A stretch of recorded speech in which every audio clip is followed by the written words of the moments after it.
बाष्पयुक्त वाऱ्यामुळे राज्यामध्ये 3 दिवस दाट धुकं वाढून पारा 3 ते 5 अंशांनी खाली येईल असा अंदाज वेधशाळेने व्यक्त केलाय। 4 डिसेंबरपासून कडाका कमी होईल, तसेच पावसाचा इशारा हवामान विभागाने दिलेला आहे। मागील काही दिवसांपासून मुंबई आणि परिसरामध्ये थंडी वाढली आहे।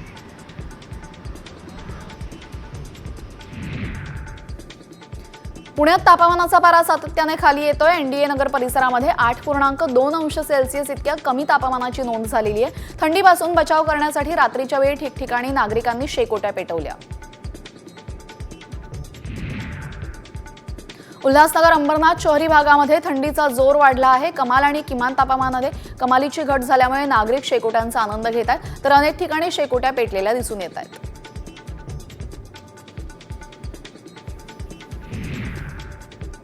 अभिनेत्री शिल्पा शेट्टीचा पती राज कुंद्राला ईडीने समन्स बजावलेला आहे। सोमवारी ईडी कार्यालयामध्ये चौकशीसाठी येण्यासाठी हे समन्स बजावण्यात आलेलं आहे। पॉर्नोग्राफी प्रकरणामध्ये राज कुंद्राशी संबंधित अनेक ठिकाणी ईडीने 2 दिवसांआधी छापेमारी केली होती। त्यानंतर ईडीने राज कुंद्राला समन्स बजावले।